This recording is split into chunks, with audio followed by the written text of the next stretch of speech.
indispensável para ser salvo e assim superar todo o pecado. E por isso no Evangelho nós vemos a figura de Mateus. Mateus, que aos olhos da sociedade era alguém totalmente desprezado, pois era um pecador público, devido justamente à sua função como cobrador de impostos. Era considerado um pecador público, um traidor do povo.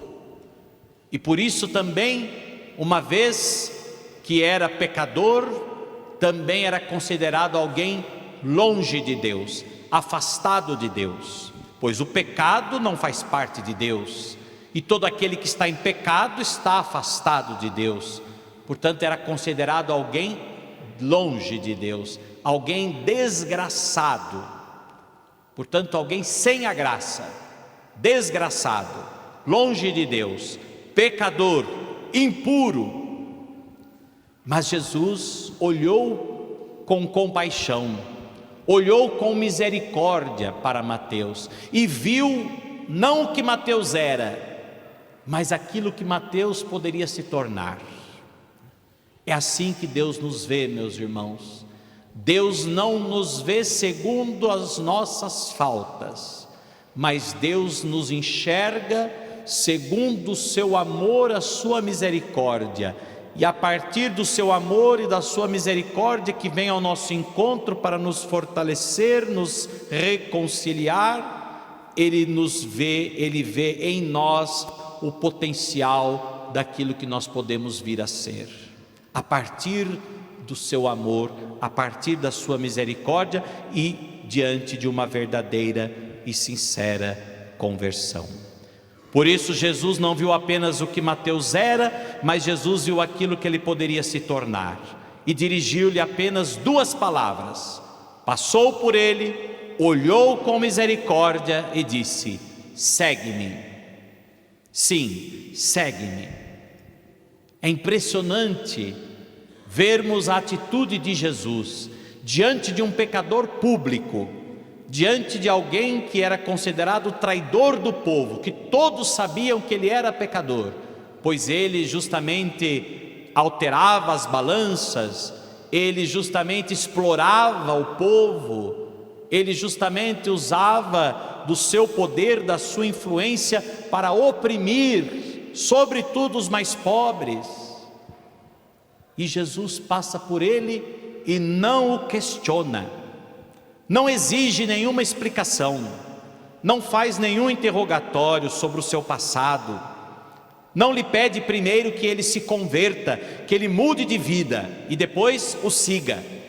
Não, Jesus simplesmente oferece a Mateus um olhar de confiança e um chamado, uma palavra: segue-me.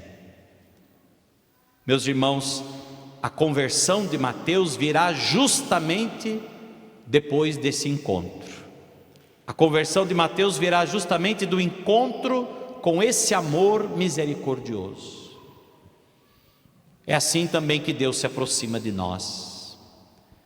Quantas vezes também nós somos como Mateus, carregamos fraquezas, pecados, limitações, até mesmo feridas que nos fazem pensar que nós não somos dignos de Deus, que nós também somos alguém desgraçado, sem a graça de Deus. Nos faz pensar que nós somos indignos de nos aproximar de Deus. Mas o Senhor continua passando diante da nossa vida, na coletoria da nossa vida, e repetindo as mesmas palavras de Mateus: segue-me, segue-me, e você irá experimentar o verdadeiro amor, a verdadeira misericórdia que transforma, que renova. E a partir da misericórdia, do amor de Deus e do seu seguimento, nós superamos todo o pecado. Certa vez, um padre da nossa diocese contou uma experiência muito bonita que ele teve quando ele sentiu o desejo de ser sacerdote. Ele foi até o seminário onde o padre que era na época o reitor é o padre com quem eu convivi muitos anos da minha vida, e padre Hugo Bertonazzi. E ele chegou lá quando nós entramos para o seminário. Geralmente já entramos logo após o ensino médio, portanto 18 anos já estamos entrando no seminário. Mas ele não, ele entrou bem mais tarde, talvez tinha 27, 28 anos. E ele então chegou no seminário para procurar informações, como fazer para entrar para o seminário, e coincidentemente o próprio reitor que o atendeu, e ele começou a dizer ao padre, ao padre Hugo: Padre Hugo, eu quero ser padre, porém eu já fiz tudo nessa vida, tudo que o senhor possa imaginar, e aquilo que o senhor também não vai imaginar, eu já fiz. Vivi uma vida, namorei, paquerei, fiz de tudo nessa vida. Para o senhor ter uma ideia, no carnaval eu saía de casa fantasiado de Salomão, todo vestido de Salomão, turbante na cabeça, aquela roupa comprida, etc. Saía de casa vestido de Salomão e voltava só no outro dia vestido de Adão, sem nada, sem roupa. Para o senhor ter ideia, e começou a falar, e o padre Hugo pacientemente só olhando, com um olhar de Jesus mesmo, de misericórdia. E depois que ele terminou, ele disse: posso entrar para o seminário? Posso fazer os encontros? Posso? É possível? E o padre Hugo olhou para ele e disse: o que importa é daqui para frente, o que importa é de agora em diante, que você, ao ser chamado por Deus, como Jesus chamou Mateus e disse: segue-me, e a partir dali a vida de Mateus começou a se transformar. É isso que importa. Portanto, meus irmãos, o que importa na verdade é a nossa disposição sincera de buscar uma verdadeira conversão e confiarmos na misericórdia de Deus. Por isso que os fariseus se escandalizaram com Jesus, porque os fariseus tinham uma outra concepção de santidade. Os fariseus acreditavam que a santidade consistia em afastar-se dos pecadores, ficar longe dos pecadores, longe do mundo, longe de tudo que possa parecer ser pecado. Portanto, eles se escandalizaram ao perceber que Jesus, que eles viam de certa forma como uma pessoa santa, como um grande homem, um grande profeta, um grande santo, justo, viam em Jesus uma santidade, porém se escandalizaram de ver que Jesus, sendo homem santo, sentado na mesa, tomando refeição com pecadores. O seu mestre come com os pecadores? Ele não tem medo de tornar-se pecador também, de tornar-se impuro também, de tornar um desgraçado também? E Jesus ouviu o questionamento dos fariseus e justamente deu um ensinamento contrário. Não, santidade não são aqueles que estão afastados dos pecadores, mas santidade, a verdadeira santidade, consiste em justamente aproximar-se para salvar. Aproximar-se para salvar. Deus se aproxima do pecador para salvá-lo. E assim também nós devemos nos aproximar dos pecadores para salvá-los. Pois não são os que têm saúde que precisam de médico, mas os doentes. Algum médico irá perder o seu tempo em atender alguém que está 100% saudável? Que consulta ele fará? Se diante de todos os exames, diagnósticos, etc., aquela pessoa está 100% saudável, de que serve o médico? Para quem está saudável? Para nada. Portanto, o médico vem para os doentes. O médico é necessário, indispensável aos que estão doentes. E é isso que Jesus quer ensinar no Evangelho de hoje. A misericórdia é para aqueles que talvez já não têm forças necessárias e suficientes para superar os pecados e viver uma verdadeira conversão. E por isso a misericórdia é o amor desinteressado, é o amor que vem ao nosso encontro, mesmo quando ainda estamos lá no pecado, porque Mateus estava lá na coletoria de impostos. Certamente Mateus já estava, de certa forma, incomodado com aquela vida, porque Jesus simplesmente passou e disse: segue-me, e ele seguiu imediatamente. Certamente Mateus já estava ouvindo falar de Jesus, certamente Mateus já estava no seu coração sentindo e ao mesmo tempo sendo confrontado entre aquilo que Jesus apresentava como boa nova, como novidade, como palavra de vida, de salvação, e aquilo que ele vivia. E quando Jesus passou e olhou para ele com misericórdia, quando Jesus veio ao encontro dele, porque vejam, Mateus certamente já ouvia falar de Jesus, mas não teve coragem de aproximar-se de Jesus e pedir para seguir Jesus. Assim como aquele filho pródigo, que mesmo depois de todos os seus pecados, decidiu ir até o pai, mas inseguro, com medo da reação do pai.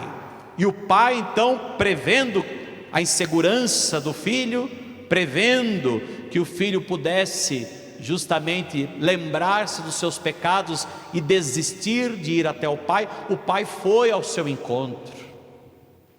E assim também como tantos outros pecadores, a quem Jesus se aproximou por primeiro e ofereceu-lhe a misericórdia, a força necessária para ele se levantar, para ele ser curado de todo o pecado. Meus irmãos, assim também é a igreja. A igreja está no mundo para exercer a mesma missão de Jesus. Portanto, a igreja está no mundo para também usar da mesma misericórdia, para transmitir a mesma misericórdia, para aproximar-se também dos pecadores e conduzi-los à salvação. A igreja somos nós. Por isso a igreja não é um clube dos perfeitos, mas a igreja é a casa daqueles que reconhecem que precisam da misericórdia de Deus, que sem a misericórdia de Deus não vão conseguir superar todas as suas enfermidades, todas as suas fraquezas. Todos nós estamos aqui porque necessitamos do médico divino. Como já dizia o nosso saudoso Papa Francisco, a igreja é um grande hospital. A igreja é um grande hospital, onde há doentes de todo tipo, enfermos com todo tipo de enfermidade, psicológica, espiritual, física, enfim. E a todos o Senhor, e de todos o Senhor se aproxima e oferece a misericórdia, o perdão. Meus irmãos, Deus sempre perdoa. Também já dizia aí o nosso Papa Francisco, Deus sempre perdoa. Deus nunca se cansa de perdoar. Nós é que muitas vezes podemos nos cansar de pedir perdão. Nós é que podemos ser tentados pelo orgulho de acharmos que já não temos mais jeito, de achar que não há solução, que não há conversão. E aí entra a leitura de hoje, a segunda leitura de Abraão, de São Paulo, que nos apresenta a figura de Abraão. São Paulo nos traz a figura deste homem, Abraão, que acreditou mesmo diante de toda a realidade contrária, mesmo sua esposa sendo já de idade avançada, estéril. Deus prometeu uma descendência e ele acreditou. Mesmo quando Deus pediu que ele saísse da sua terra e fosse para uma terra prometida, desconhecida, que ele não sabia nem se existia, e ele foi. Mesmo quando Deus pediu o seu próprio filho único, Isaque, e ele ofereceu. Portanto, um homem que acreditou, mesmo quando humanamente seria impossível, mas ele acreditou que para Deus tudo é possível. Talvez, meus irmãos, aqui falte para nós uma fé como a de Abraão. Talvez nós não acreditamos na conversão dos irmãos, porque talvez não acreditamos nem na nossa. Talvez nós não acreditamos que nós somos capazes sim de mudar de vida. Somos capazes sim de deixar aquele vício, aquele pecado. Somos capazes, se confiarmos na misericórdia de Deus e buscarmos essa misericórdia de coração sincero. Pois vejam, Paulo acreditou na misericórdia de Deus e de perseguidor se tornou um dos maiores apóstolos de Jesus Cristo. Pedro também acreditou na misericórdia de Deus e daquele que negou, traiu Jesus, Jesus o fez príncipe dos apóstolos, o primeiro dentre os apóstolos a presidir a igreja de Cristo. Agostinho também acreditou no Senhor e depois de 40 anos de uma vida totalmente em pecado, ele buscou a conversão e se tornou um dos maiores padres da igreja. O filho pródigo também acreditou e por isso voltou, depois de ter gastado a herança do pai, depois de ter abandonado sua casa, seu pai, seu irmão, e dedicado toda a sua vida ao pecado, a uma vida desenfreada, ele acreditou na misericórdia do Pai e voltou. Por isso, meus irmãos, a fé de Abraão deve ser também a nossa. Acreditar, mesmo quando pareça impossível. Acreditar na conversão minha e do outro.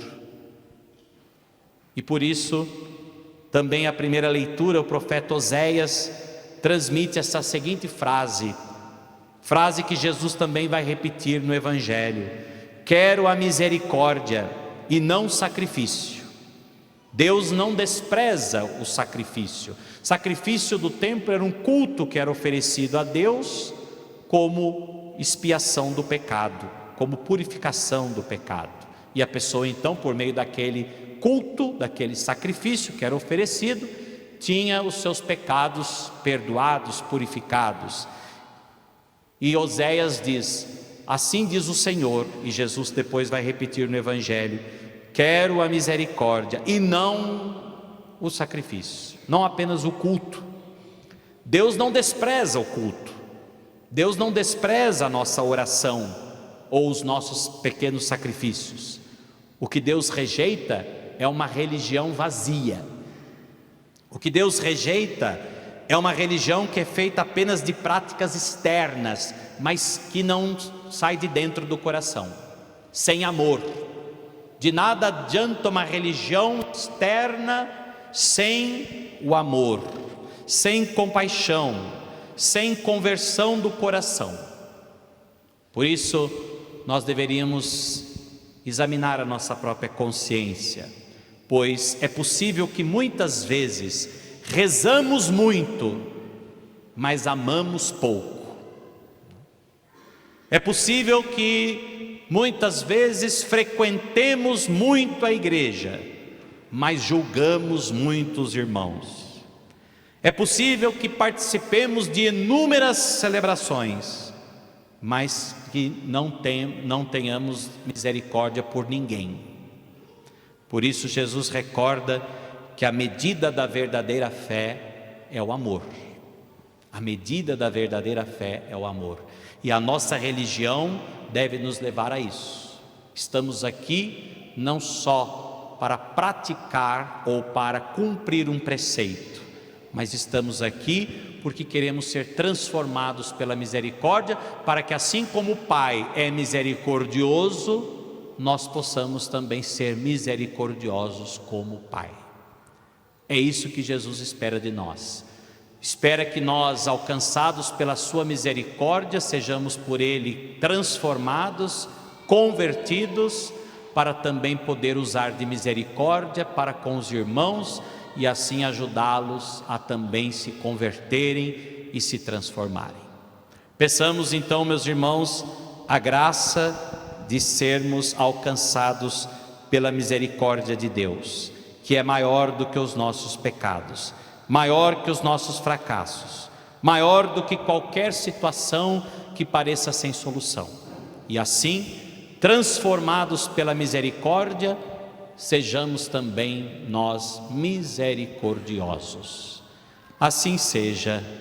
Amém.